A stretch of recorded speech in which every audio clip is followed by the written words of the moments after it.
So I think at the highest level, I think the housing issue is this mismatch between income and rents.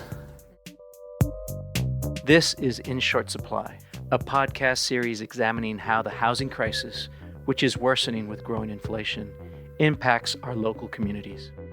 It is part of the day's yearlong investigative initiative called the Housing Solutions Lab. We'll explore the issue from the perspective of the individuals and families who have been most disproportionately affected, and with a focus on solutions. What legislation, programs, community responses, and funding are needed or have had the most impact? I'm Carlos Virgen, Assistant Managing Editor for Audience Development and podcast producer at The Day in New London, Connecticut. In this first episode of the podcast, we'll hear from Day staff writer Elizabeth Reagan as she talks about how our region is faring when it comes to the housing crisis and why there seems to be a short supply of affordable homes and developments and options for some members of our communities. How do we address what Cathy Zall, the executive director of the New London Homeless Hospitality Center, calls the mismatch between what a person earns and the cost of living? Here's Elizabeth. I think we have to start by talking about what affordable actually means. There's a lot of terms being thrown around that mean different things to different people, but there's this basic overarching understanding of affordable housing that most people seem to agree on. So that is that a house or apartment is considered affordable when the people living there don't spend more than 30% of their income on housing costs. That means the mortgage or rent payment plus stuff like utilities, insurance, and taxes. But 40% of state residents pay more than that, according to figures from the Connecticut Data Collaborative that we've been working with. And that leaves less money for things like food, childcare, medicine, and vehicles. I've been talking to experts and reading a lot of reports and articles, and I'm starting to understand that we really have two separate crises here. First of all, and this is true across the country, there's this, what they call a mismatch between the amount people earn and the cost of housing. There are people who just don't make enough money to be able to afford a place to live, plus everything else they need to survive without help from the government. One family we talked to that sort of exemplifies this first crisis, and it's a crisis which has only been exacerbated by the pandemic, lives at the Red Roof Inn in New London. I think it's fair to say this motel is known as a last resort when it comes to long-term guests. Jessica Veras and Mark Boudreau ended up there after Mark got endocarditis from a blood infection, which is a life-threatening illness that affects the heart. So he's not working a paying job right now, but he is caring for the kids while Jess works full-time at the Dollar General. What they really want, and this is perhaps the biggest theme I've seen in all my interviews so far, is for a landlord to look past their eviction history. In this case, they were evicted in early 2021 after Mark got sick, and Jess was only working 8 hours a week because there weren't enough shifts to go around amid the pandemic. So they ended up at the Red Roof because management was known for allowing long-term guests and for not running the kind of checks that actual apartment complexes do. So they have a second-story room where their two adorable girls, who are 2 and 3 years old, have lived out most of their lives now. I mean, they're really adorable. They got these big smiles and the sweetest manners, and the youngest one wants to be held by everyone. Things happen, and it sucks, but gotta give somebody a chance. This is not a way to live.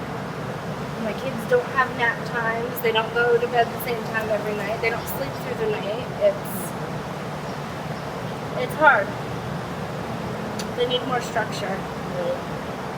And then it's not even like I can take them to go run out there because I'm scared they're going to step on a needle. But now their complicated situation is getting worse because they're getting evicted again, this time by the landlord at the Red Roof Inn, Gulshan Soni. And it's a bad situation for everyone. He says the tenants he's evicting, and there have been 16 eviction cases at the Red Roof since the pandemic started, owe more than $200,000 in back rent. He also blamed local and state social service agencies for sending clients there when they have nowhere else to go, even though officials say they have clamped down on that practice because the Red Roof Inn has just become too unsafe and because it's only a temporary solution. Dispatch logs from the New London Police Department show a steady stream of calls for service, for overdoses, for deaths, for suspected domestic abuse, and for general disturbances. Neighbors and businesses are making a lot of complaints. So this whole thing is very complicated. This first housing crisis is all very, very complicated, and it is complicated everywhere. The second problem isn't quite as widespread in the US, but it definitely affects us here in Connecticut, and that's the fact that housing is particularly expensive in and around the cities of the East and West Coast. So New York, Boston, and California, it's a huge problem. Supply is just not keeping up with demand, and that's for a lot of reasons that this series will go into. The National Low-Income Housing Coalition puts out an annual report talking about how much a person needs to make to afford a 2-bedroom apartment. So say you have a single mother with 2 kids who is looking for a safe, affordable place to live.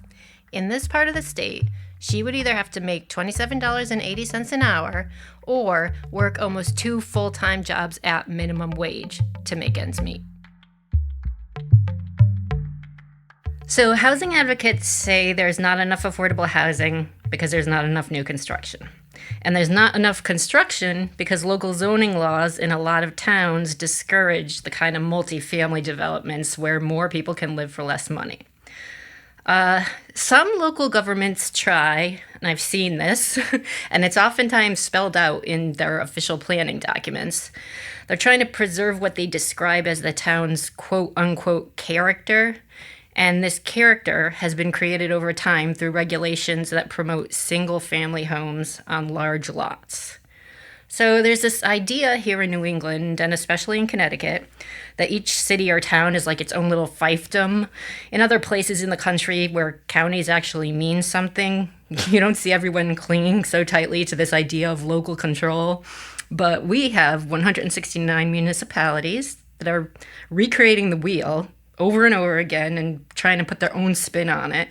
And when it comes to housing, they all have their own zoning commissions, which are creating and enforcing regulations their own way. And you have your planning commissions that are each creating their own plan of conservation and development. But it's a state statute that empowers them to do that. And that statute says specifically that each town's regulations should, quote, promote housing choice and economic diversity in housing, including housing for both low and moderate income households.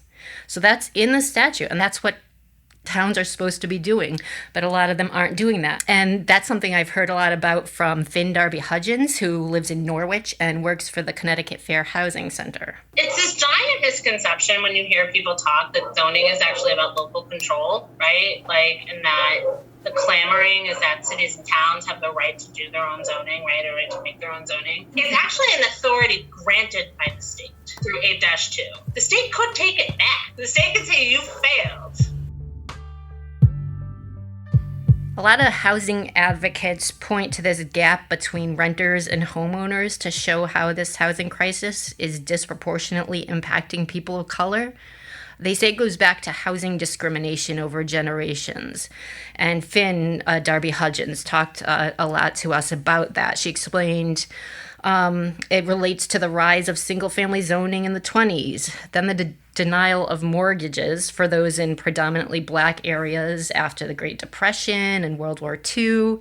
Then there was the government getting involved and investing in the suburbs.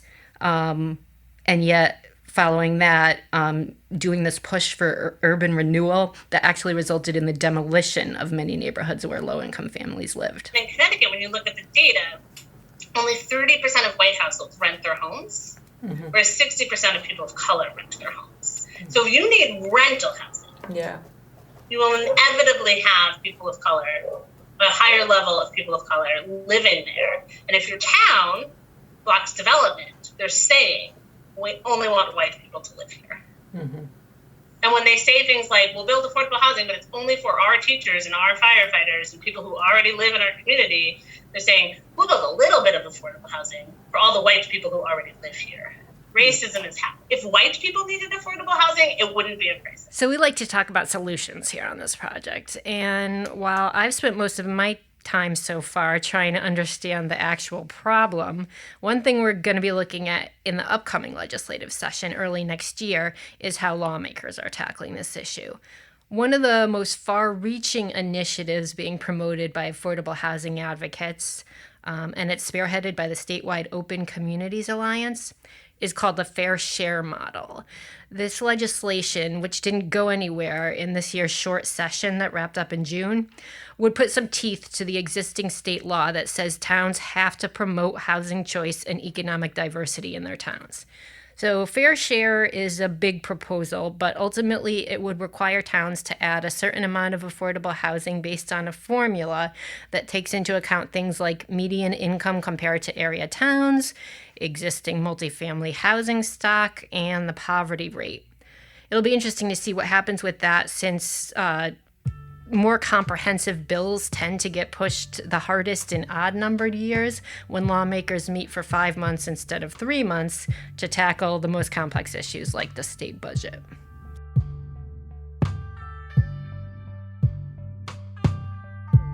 So the lack of affordable housing options in this state means long wait lists for any government-subsidized housing, or for the so-called affordable housing built by private developers with tax credits or federal and state grants.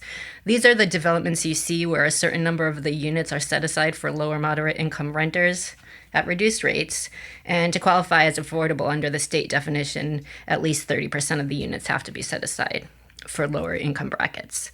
The interesting problem I found is that sometimes these units for low-income renters are vacant because management can't find qualified people to take on as tenants.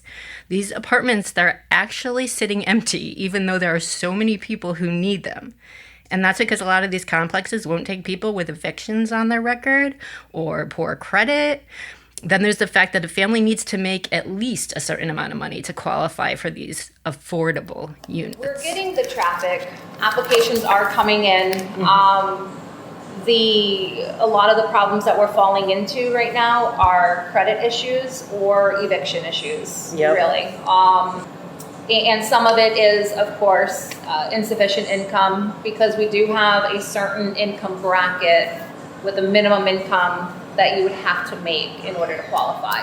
We spoke with Ashley McCormick. She's a regional manager for Care Better Companies, which operate affordable housing developments in Norwich and New London. And she told us about how they had, at the time, 9 vacant units for differing income brackets. We have 3 different income brackets here. Right. So, like I said, we do have 9 currently vacant, but Michelle is currently interviewing and trying to offer apartments to the few applicants that have been approved. Okay. We also spoke with Kevin Curtis of Griswold. He's an amputee with disability benefits who's looking for his own place because he's been living for, I think, 3 years in the living room of his daughter's house with her whole family. So he put in an application at an affordable housing complex in Griswold and was surprised to find out that even though it's supposed to be affordable, he did not make enough to qualify. The first question the lady asked me was how much I made a year. So I said, well, I make roughly $14,000 a year. Well, you got to make 24 grand. I said, you say you're low income housing. She said, yeah, but we're not Section 8. It's not through HUD, not Section 8 or something like that. It's, just plain ordinary affordable housing. I said, $24,000 a year. If I was to make $24,000 a year, I could rent a 1-bedroom apartment, pay my bills, and have food and money to go places if I wanted to.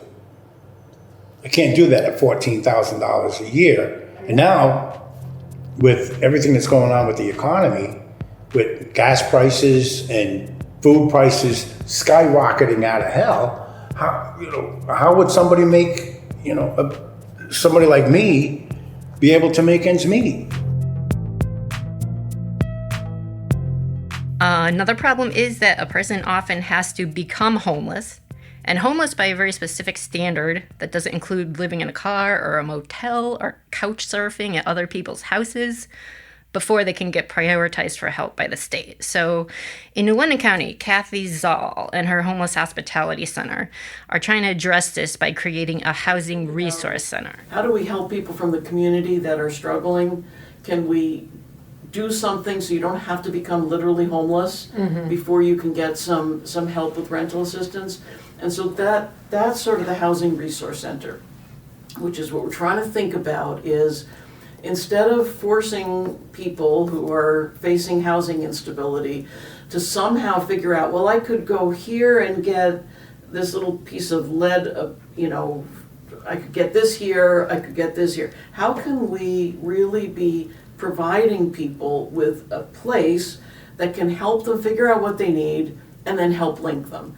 Because I can't even imagine being a poor person who's running out of minutes on my phone, who doesn't have a lot of money, just trying to navigate all these things. And so what we're trying to do at the Housing Resource Center is to provide that for New London residents. And so that could be everything from helping people apply for rental assistance, but also look for work, sort of negotiate with their landlord. I mean, really try to think holistically about people as opposed to these kind of siloed programs. They want to be this like one-stop shop that they say is missing in the current framework. So now we have different groups serving different populations and meeting different needs. The Homeless Hospitality Center serves individuals.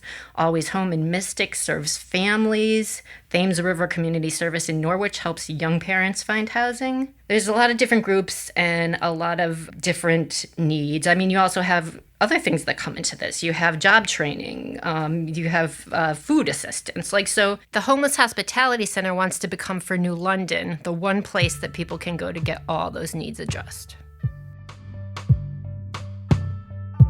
I've been talking to a lot of people just about their experience. One of them is Josephine Suarez. I don't know. The crisis is real. I mean, 211 can only give you so much information. They can send you to all the places, and those places send you off to somebody else, and you literally go in circles. There's really not much help out there. She is a mother. She has 5 kids. She was living in East Lyme with actually 10 of her family members in a rental home when her landlord decided to sell it last year amid the pandemic. So for months, she was living in motels and couch surfing with her 2 youngest children while she was looking for somewhere to live. They ended up in a second-floor apartment in Norwich, which was not ideal because her mother is handicapped and can't live with them on the second floor. And then amid all that, what really frustrated her was that there are apartments available, but she can't access them because the leasing agents see that her landlord had initiated eviction proceedings while she was trying to find a place to live. One of the things she also talked about was how the eviction moratorium that was in place during the pandemic affected the housing supply. It sucks. I mean, there's no funding. There is funding to pay for your first month's rent and your security deposit, 1 month security deposit. That is great, but you have to find someone who will accept that. Right. And a lot of people don't want to. It's a housing crisis because COVID happened. People took advantage of it, didn't pay any of their rent until it was lifted, which was almost 2 years later, or over 2 years later. It gets lifted, and all these landlords now have to evict everybody out, so they put their houses up for sale. And the people who bought the homes were moving into them. They're not renting them anymore. Right. So, a real estate friend said that she lost half of her rental units to sales and that people are living in. So she doesn't have very many for rent. And it's happening everywhere because everybody's, coming from New York City and buying up the houses like really fast. So we have several nonprofit organizations in the area that have helped fill in this gap between public housing and for-profit developments. One of them, Hope Inc., has renovated or built 19 buildings on one New London street alone. We went to the ribbon cutting for their latest renovation on Belden Street and met the prospective homeowners, Victor Pasquale and Mayrani Urena. They bought the 3-unit house for $198,000, and they're going to be renting 2 of the units to Mayrani's mother and brother and to Victor's father. There's a restriction on the deed to make sure that the house remains affordable to lower moderate income families for 30 years, and there are requirements to keep the rents affordable as well. So they look at it as an investment in the future of their 3-year-old daughter, Arlene. Like I say, my home is her home now. Yeah, for the future. And then there's the newest housing nonprofit, which is the Southeastern Connecticut Community Land Trust. Even though it's a model that's been used all over the world, it was pioneered right here in New London County by Robert Swan of the Voluntown Peace Trust. It was first used in the late 1960s in Albany, Georgia, to make a community for Black sharecroppers who had lost their homes and jobs by registering to vote. Basically, the Community Land Trust owns the land, and they sell the house on it to someone who won't have to pay more than 30% of their income on it. So far, they have one property on Press Street, where the old stone house is owned by Clayton Potter. He was 23 and in an entry-level job at Connecticut College when he bought the house in 2020. The land is held in trust by the community, which in this case is the Southeastern Connecticut Community Land Trust's 40 members. They use a 99-year renewable ground lease that allows the owner of the house to live there, make improvements, build equity, and turn a limited profit when it comes time to sell the house. Under the terms of the lease, the homeowner gets 25% of the appreciation, while the Community Land Trust uses its share to keep the price down for the next buyer. The group's president, Joanne Sheehan, she said she sees this whole model as a pay it forward type of thing. And I just really love that paying it forward concept, because to me that gets back to community. Like there's a lot of things that identify what's community in Community Land Trust, and it's thinking of the whole community, not just how do I get rich off of this? Because if you get rich off of it, you know what you're doing? You're selling your house to a flipper who is then going to probably gentrify that neighborhood you've lived in, which is what you didn't want to have happen to begin with, right? And in a lot of the neighborhoods, certainly in New London, it might go from a black or brown person to a white person, because who could afford it, like who is on that economic spectrum, right? David Bingham, a retired OBGYN and an environmentalist, is working to find a property for the Community Land Trust to buy in his town of Salem. After he helped preserve thousands of acres of land in town as open space, he said he's had kind of this personal reckoning. The difficulty is that of the realization that this whole movement for environmental justice has made me aware that something I've been boasting about is really a problem, which is when we create every one of our preserves, every house that's adjacent to it or nearby has gone up in value. Mm-hmm. And that makes it less affordable. Mm-hmm. Right. Yep. And so I feel some guilt that I never had even imagined.